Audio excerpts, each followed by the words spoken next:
Sebelum kita mulai dengan percakapan kita mengenai Lutheran Theology ini, izinkan saya sekadar memperkenalkan diri juga ya. Tadi saya belum mendapat giliran. Nama saya Yan Sihar Aritonang. Saya pendeta GKPI, tapi sudah emeritus sejak 2017 ketika tiba usia 65 tahun. Sejak tahun 1988 saya ditugaskan menjadi dosen di Sekolah Tinggi Teologi Jakarta yang sekarang namanya Sekolah Tinggi Filsafat Teologi. Jadi sebagai dosen saya juga mestinya sebagai guru besar sudah pensiun tahun 2022 yang lalu, Januari, ketika saya tiba pada usia 70. Itu menurut undang-undang guru dan dosen, guru besar maksimum sampai 70. Tapi karena pengganti saya belum available, belum siap untuk mengajar karena dia masih studi S3, maka saya diperpanjang 2 tahun per 2 tahun. Lutheran itu adalah salah satu aliran atau stream, kadang-kadang disebut juga denominasi. Istilah denominasi ini bisa dua artinya, bisa menunjuk kepada aliran yang dianut oleh banyak gereja, bisa juga menunjuk kepada satu lembaga gereja. Oke lah, tapi jelas bahwa Lutheran itu satu di antara banyak. Di dunia ini ada sekian ratus aliran gereja. Kalau kita bicara tentang lembaga gereja, aliran tentu berbeda dengan lembaga. Gereja terbesar di dunia, juga di Indonesia, secara kelembagaan, itu adalah Gereja Katolik Roma. Penduduk dunia sekarang 8 miliar. Yang mengaku Kristen itu sekitar 2,4 miliar, katakanlah 30%. Lebih dari setengah dari yang 2,4 miliar itu, kira-kira 1,25 miliar, anggota Gereja Katolik Roma di segala benua. Mungkin hanya di kutub utara dan kutub selatan yang tidak ada. Bahkan mungkin sudah ada juga. Lalu sisanya yang kira-kira 1,15 miliar itu terbagi atas 43.000 lembaga gereja. Di situ adalah yang menyebut diri Lutheran, Calvinis, segala macam.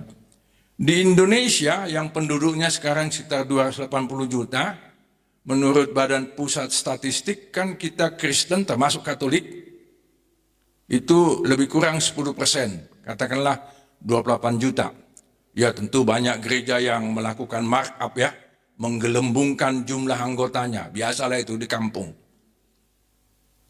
Sehingga bisa muncul angka 50 juta, 60 juta, tapi statistik resmi Indonesia itu 28 juta, 10%. Di antara 28 juta umat Kristen termasuk Katolik, gereja terbesar di Indonesia adalah Gereja Katolik juga, Gereja Katolik Roma. Anggotanya sekarang sekitar 7,5 juta jiwa. Kadang-kadang ada literatur yang mengatakan gereja terbesar di Indonesia adalah HKBP. Tentu itu tidak benar. Anggota HKBP kira-kira setengah dari Gereja Katolik. Lalu di luar Gereja Katolik itu di Indonesia ini ada lebih kurang 400 lembaga gereja.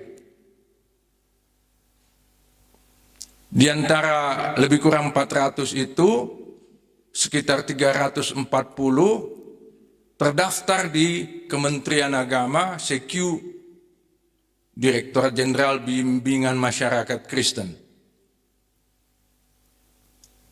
Sekitar 340. Lalu ada masih yang tidak terdaftar di Kementerian Agama sekitar 60. Ada yang mungkin itu statusnya tercatat atau teringat atau terbayang. Mungkin ada juga yang statusnya terdakwa. Saya minggu depan diundang Kementerian Agama untuk menjelaskan konflik antara macam-macam aliran gereja ini. Karena memang seringkali terjadi bajak-membajak ya. Anggota HKBP lumayan banyak itu diambil oleh GBI. Tapi mereka tidak mau kalau disebut bahwa Gereja Bethel Indonesia itu membajak anggota gereja lain. Rumput di tempat kalian tidak segar, mereka datang mencari rumput yang hijau ke gereja kami katanya. Macam-macam dah dalih ya. Mereka nggak mau dituduh mencuri jiwa-jiwa. Nah, jadi macam-macam gereja di Indonesia ini yang alirannya juga macam-macam. Lutheran, Calvinis, Anglikan, Baptis, Mennonite, Metodis, Injili, Pentakostal, dan anaknya karismatik. Ada lagi Mormon, ada lagi Christian Science, dan seterusnya. Jadi, baiklah kita pahami bahwa Lutheran ini walaupun Luther dihormati di beberapa gereja lain, toh gereja-gereja Lutheran di Indonesia bukan gereja yang memiliki porsi yang besar. Sekarang yang paling banyak gereja dari segi jumlah jiwanya atau anggotanya adalah gereja-gereja Pentakostal karismatik. Kalau dikumpul mereka semua itu bisa lebih dari 12 juta. Yang tertua itu gereja Pantekosta di Indonesia, lalu yang berikutnya itu Gereja Bethel Injil Sepenuh, Gereja Bethel Indonesia, Gereja Tiberias, Gereja Betani, macam-macam, lebih 150 mereka. Nah, karena itu sembari kita memperdalam pengenalan kita tentang Lutheran, dimulai dengan tentang Martin Luthernya, kita juga perlu mengenal aliran-aliran lain, bahkan juga bekerja sama dan saling memperkaya.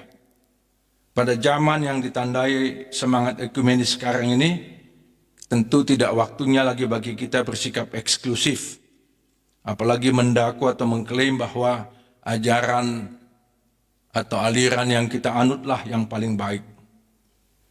Nah, intensive course yang kita jalani sekarang ini merupakan kesempatan yang berharga bagi gereja-gereja anggota LOF tadi yang 14 itu mendalami dan memperkaya pemahaman,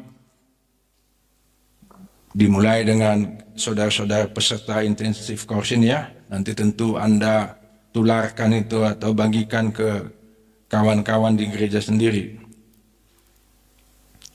Dengan itu, gereja-gereja dan peserta intensif course ini hendak memperlihatkan relevansi Martin Luther dan juga ajarannya atau teologinya yang kita sering sebut Lutheran. Dan juga praktik atau tindakannya dan dampaknya bagi dunia maupun bagi Indonesia, terutama di negara kita ini. Nanti kan akan diatur lebih lanjut oleh saudara kita Pendeta Toffler. Kita akan menulis makalah kah atau apa, yang antara lain akan mengemukakan apakah Lutheran ini masih relevan bagi kita di dunia ini atau di Indonesia ini, paling tidak di gereja kita masing-masing.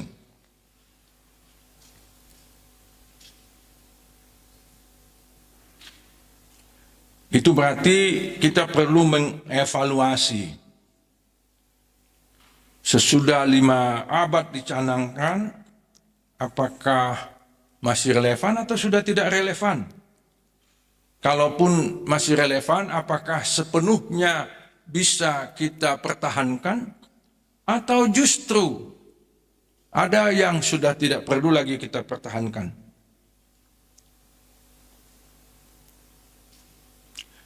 Kita tentu ketika belajar teologi tidak hanya belajar teologi Lutheran, kita juga belajar macam-macam teologi dari segi teoritis, dogmatis, maupun juga dari segi praktis.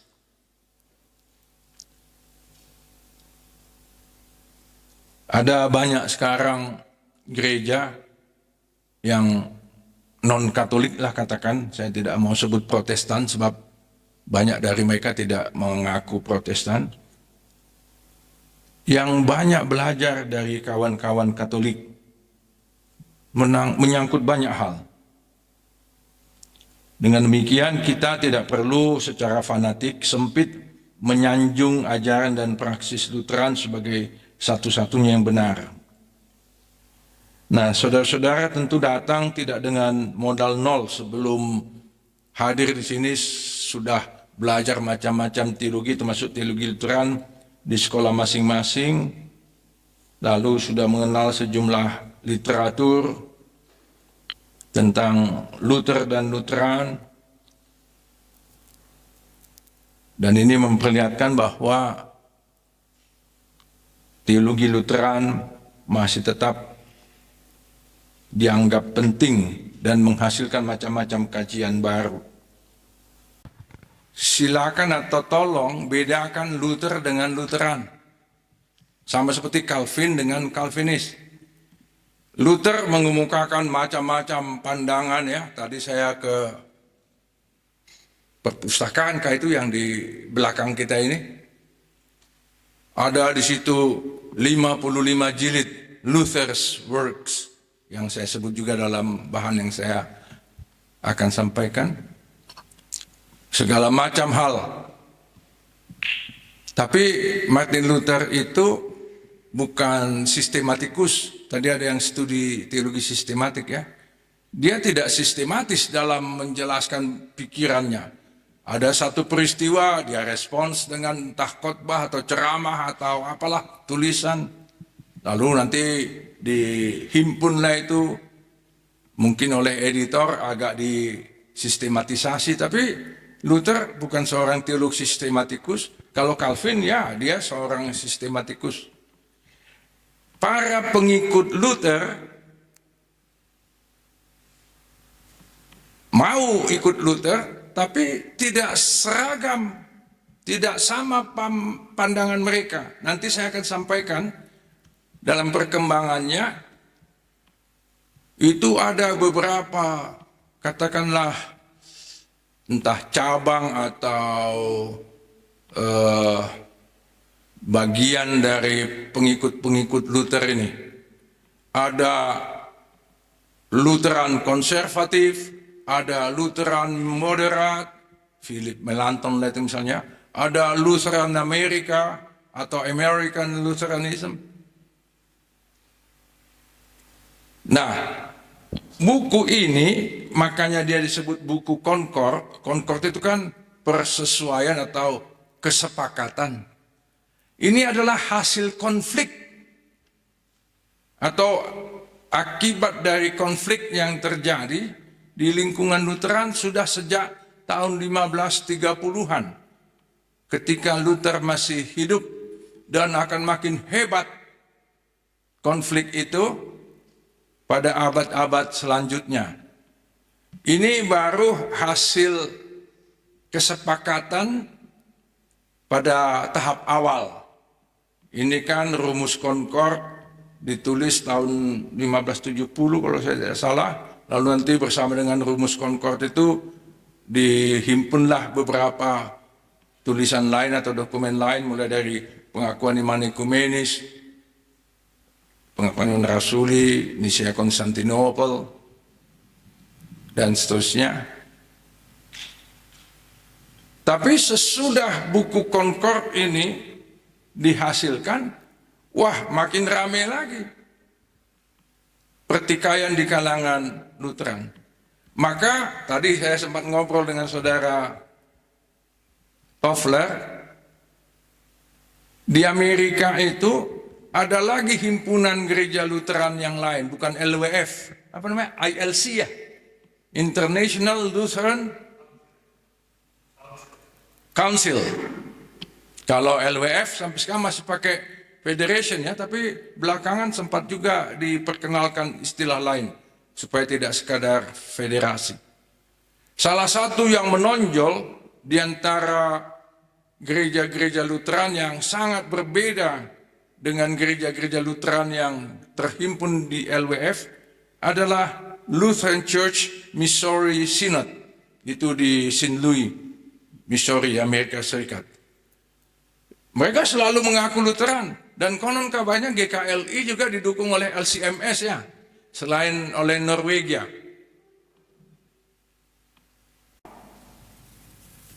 Tadi saya sudah sebut ada 43.000 organisasi gereja di dunia ini. Nggak mungkin ini diseragamkan. Yang di Indonesia aja nggak bisa diseragamkan. Anggota LWF juga adalah anggota PGI misalnya di Indonesia. Anggota PGI yang 90 itu nggak bisa itu diseragamkan. Tapi ada hal-hal prinsip yang diterima sebagai pegangan bersama. Di PGI misalnya kita kenal dokumen keesaan gereja ya. Dulu namanya 5 dokumen, tapi karena 5 ini bisa menghambat, karena bisa saja jadi tinggal 3, bisa jadi 7, maka angka itu dihapus. 5 dokumen keesaan gereja itu salah satu adalah PBIK, pengakuan bersama iman Kristen. Belum sampai kepada bukan pengakuan, pemahaman bersama iman Kristen. Itu menjadi salah satu pegangan untuk menerima sebuah gereja menjadi anggota PGI, bahwa dia mau menerima dokumen keesaan itu. Tapi itu tidak berarti dalam segala hal 90 gereja itu seragam. Dan saya bayangkan juga anggota LWF di Indonesia yang 14 ini juga tidak seragam kan. Dan saya nggak tahu, nanti biar saudara Toffler yang menjelaskan apakah 14 ini tujuannya dihimpun di KN LWF supaya jadi seragam. Nantilah itu kita lihat ya. Yang kita mau lakukan dalam kursus ini adalah mendalami seluk-beluk teologi Luther dan Lutheran dengan segala kehebatannya atau dengan segala kekuatannya, tapi juga untuk melihat apakah ini masih relevan bagi kita atau tidak. Ya, saya ini datang dari disiplin sejarah ya. Dalam studi sejarah atau historiografi, yang dikemukakan bukan hanya yang baik-baik saja, bukan yang sepakat-sepakat saja. Kami dari perspektif sejarah harus juga mengemukakan macam-macam hal yang kurang positif, cekcok kah, bahkan pertikaian kah, perseteruan, kesalahan. Dari situ kita belajar apa-apa yang baik yang bisa kita tetap pertahankan atau kembangkan ke depan, apa yang sebaiknya tidak kita ulangi. Belajar sejarah itu kan antara lain itu ya, mewarisi, mengembangkan hal-hal yang baik dan tidak mengulangi kesalahan-kesalahan di masa lalu. Luther maupun ajarannya yang kemudian menjadi Lutheran atau Lutheranisme itu tentu tidak langsung turun dari surga. Dia punya latar belakang yang panjang. Martin Luther adalah salah seorang raksasa dalam sejarah dunia, tidak hanya menyangkut gereja ya, tapi juga nanti kita akan lihat bahwa dampak dari reformasi Luther itu macam-macam. Sebelum reformasi dicetuskan, Eropa mengalami macam-macam hal yang nanti akan ikut berperan mendorong, mengilhami banyak kalangan untuk melakukan perlawanan dan pembaruan. Luther kita sebut reformator, tapi dia sendiri tidak pernah secara eksplisit menyebut dirinya reformator. Dan dia juga hampir tidak pernah menggunakan istilah reformasi dalam pidatokah, khotbahkah, ataupun tulisan-tulisan lain. Luther lebih memahami dirinya sebagai seorang nabi, penginjil, gembala, dan pengkhotbah. Istilah itu diciptakan dan dikenakan kepadanya, istilah reformator dan sebagainya, oleh pengikut-pengikutnya. Dengan demikian, istilah reformator dan pengenaan pada dirinya lebih kurang itu anakronistik, tidak sesuai dengan waktunya. Apalagi istilah reformasi dan reformator memiliki cakrawala dan mengandung pengertian yang sangat luas, yang belum terpikir oleh Luther pada waktu ia memakukan 95 dalilnya di pintu gerbang gereja Wittenberg 31 Oktober 1517 itu. Dan dia juga tidak pernah merencanakan atau menghendaki pembentukan gereja baru, apalagi kalau memakai nama dia. Tahun 1521 dia dipecat, diekskomunikasi oleh Gereja Katolik Roma, tapi dia tetap merasa sebagai orang dari Gereja Katolik yang sejati. Maka Hans Lessing dalam tulisannya di buku yang sudah saya tunjukkan tadi ini,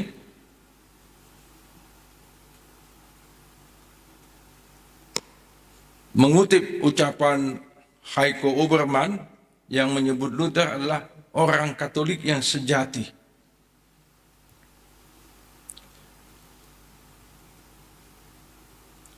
Istilah Lutheran awalnya bukan digunakan Luther dan para pendukung pengikutnya. Kami Lutheran, yang menggunakan itu justru adalah salah seorang lawannya yang memusuhi Luther, Johann Eck. Buku Concord ini yang tadi kita sudah lihat, yang dipahami kaum Lutheran sebagai kumpulan ajaran dan pengakuan iman Luther atau Lutheran, juga tidak memakai istilah Lutheran. Yang dipakai justru adalah Injili, Evangelis. Nanti di Amerika ini kadang-kadang dipadukan Evangelical Lutheran Church. Di Jerman lama sekali tidak ada gereja bernama gereja Lutheran. Yang ada adalah EKD, Evangelische Kirche in Deutschland. Tadi saudara kita bertanya apakah ada standar atau parameter untuk mengukur Lutheran termasuk untuk menjadi anggota LWF. Tapi tadi juga saya sudah jelaskan bahwa Lutheran itu tidak satu macam.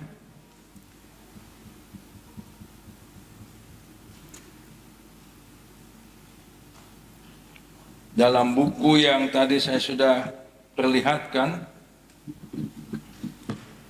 Lutheranisme ini,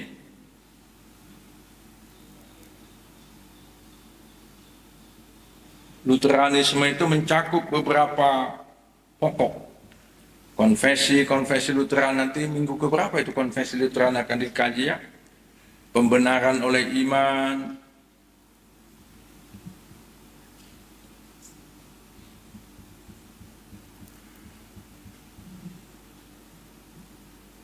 dan ini tidak dikaitkan dengan pengamalan atau pelaksanaan hukum Taurat. Lalu sejumlah elaborasi teologis, nanti juga ada pendalaman tentang itu ya, tentang sakramen menurut Luther dan Lutheran. Juga tentang kristologi, pelayanan atau ministry, gereja, kehidupan Kristen, termasuk juga doktrin predestinasi yang tidak hanya dicetuskan oleh Calvin, tapi juga oleh Luther, karena itu berakar pada Agustinus. Dan kita tahu Luther itu dulu adalah rahib dari Ordo Agustinian.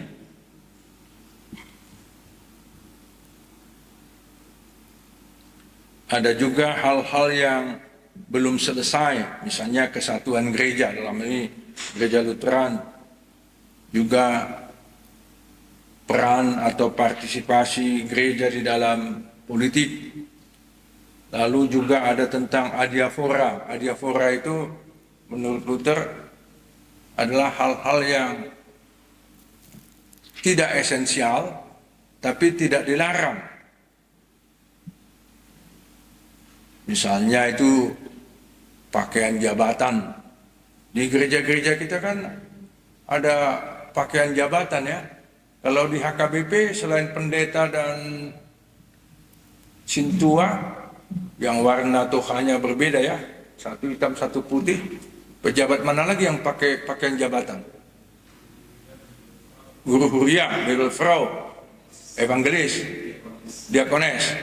Itu ada spesifiknya masing-masing mungkin ya. Diakones kan ada seperti suster, dia di perawat pakai topi. Kalau bibelfrau enggak kan? Nah itu bagi Luther itu dia adiafora. Begitu juga dengan macam-macam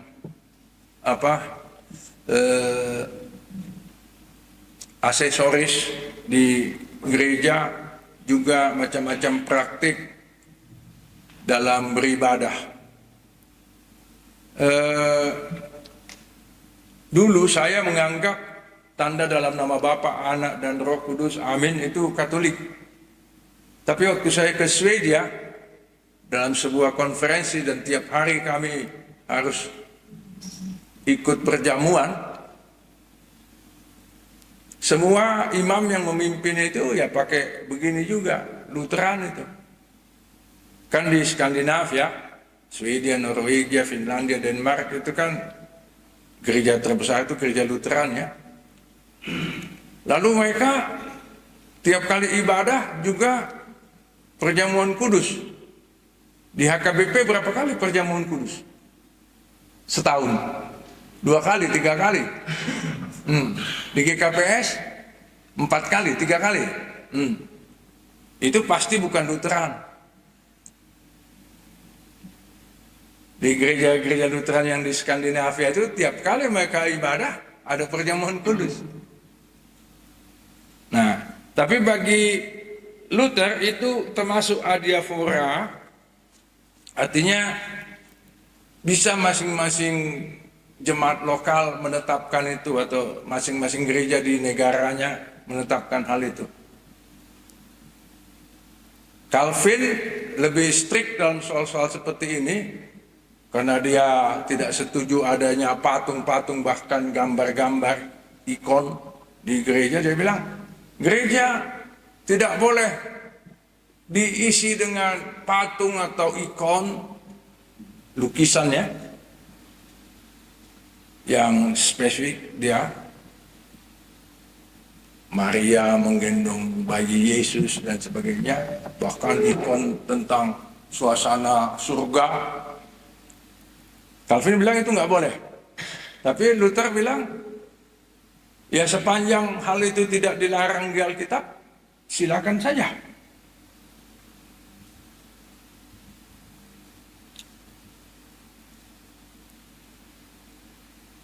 Nah, kita nanti selesai coffee break ini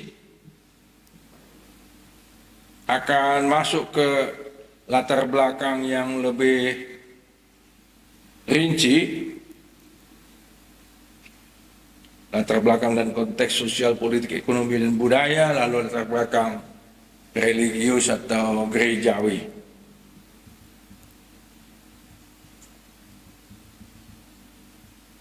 Sampai di sini saya persilakan kembali kawan-kawan kalau ada yang mau mengemukakan komentarnya tentang tinjauan umum ini. Apakah misalnya di gereja kita yang mengaku Lutheran itu sangat dipentingkan penyeragaman atau keseragaman, atau masing-masing jemaat lokal bisa berkreasi menyelenggarakan kegiatannya, bahkan juga peribadahannya. Ambil contoh di GKPI ya, ada jemaat yang di dalam tata ibadahnya membaca Mazmur berbalas-balasan. Ada yang hanya berbalas-balasan waktu membaca epistel. Tapi ada juga yang epistel tidak dibaca secara berbalas-balasan, responsoria. Ada macam-macam lagi variasi-variasi yang kita bisa temukan di gereja kita masing-masing pada aras lokal. Sehingga tidak ada instruksi atau peraturan, segala sesuatu harus seragam. Sejak awal di gereja-gereja yang mengaku pengikut Luther, diberlakukan adiaphora.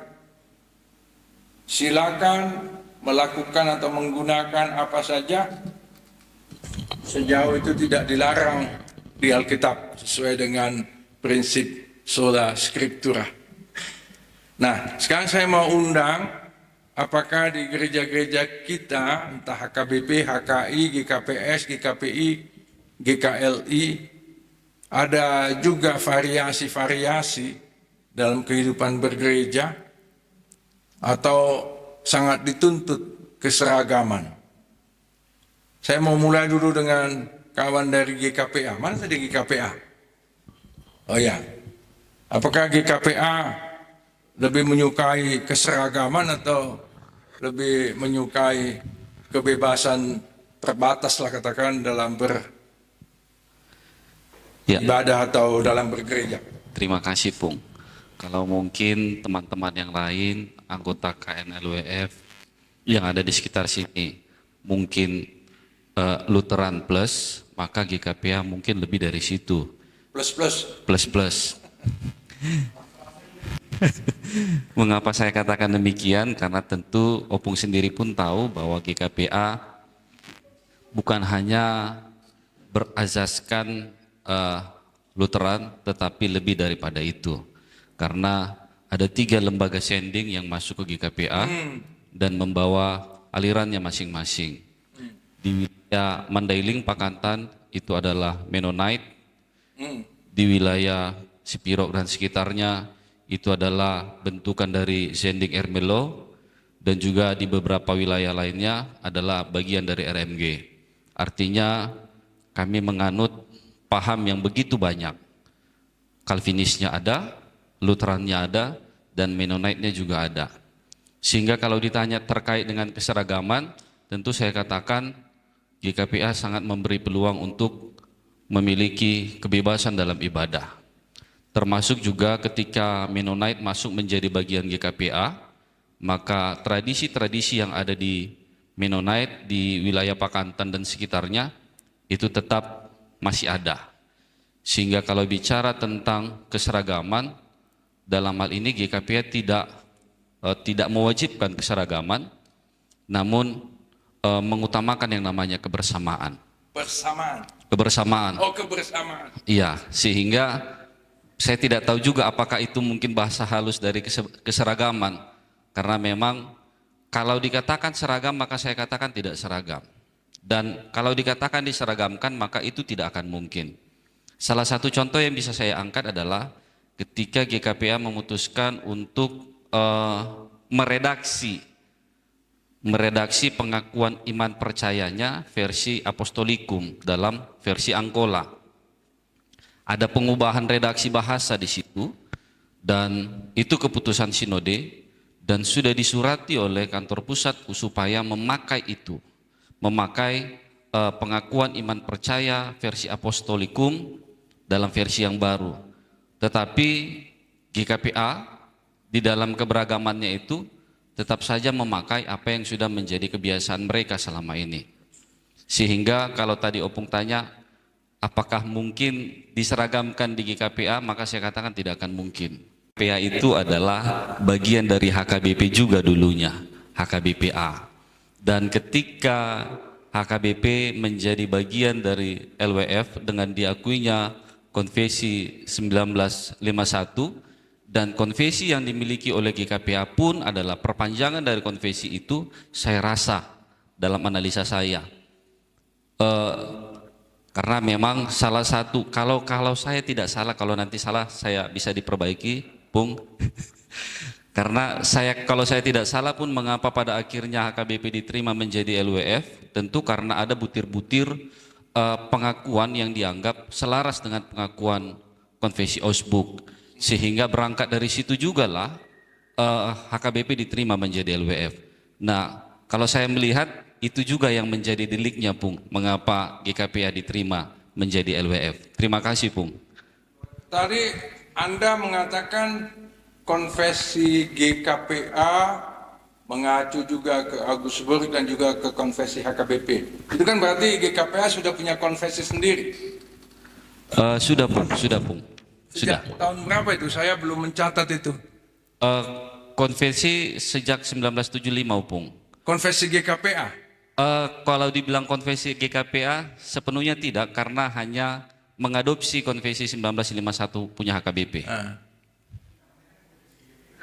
Iya, namanya konvensi GKPA. Nama GKPA kan baru ditetapkan tahun 1975 itu ya? Iya. Sebelumnya kan ada HKBPA, lalu sempat sebelum GKPA, GPA, ya. Lalu GKPA 1975, lalu diadopsilah konvensi HKBP 1951 itu. Iya, Bung. Iya, Bung.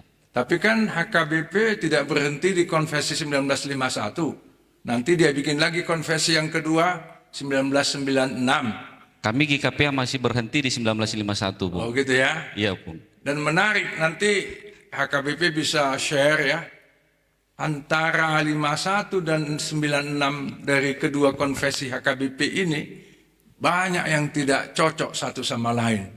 Banyak yang di dalam konvensi 1951 ditiadakan dalam 1996 untuk tidak mengatakan dibatalkan. Tapi saya kagum kepada HKBP, dua konvensi yang tidak cocok satu sama lain sama-sama dipakai. Ini bagaimana cara memakai dua yang tidak sejalan ini. Tapi itu biarlah HKBP yang menjelaskannya.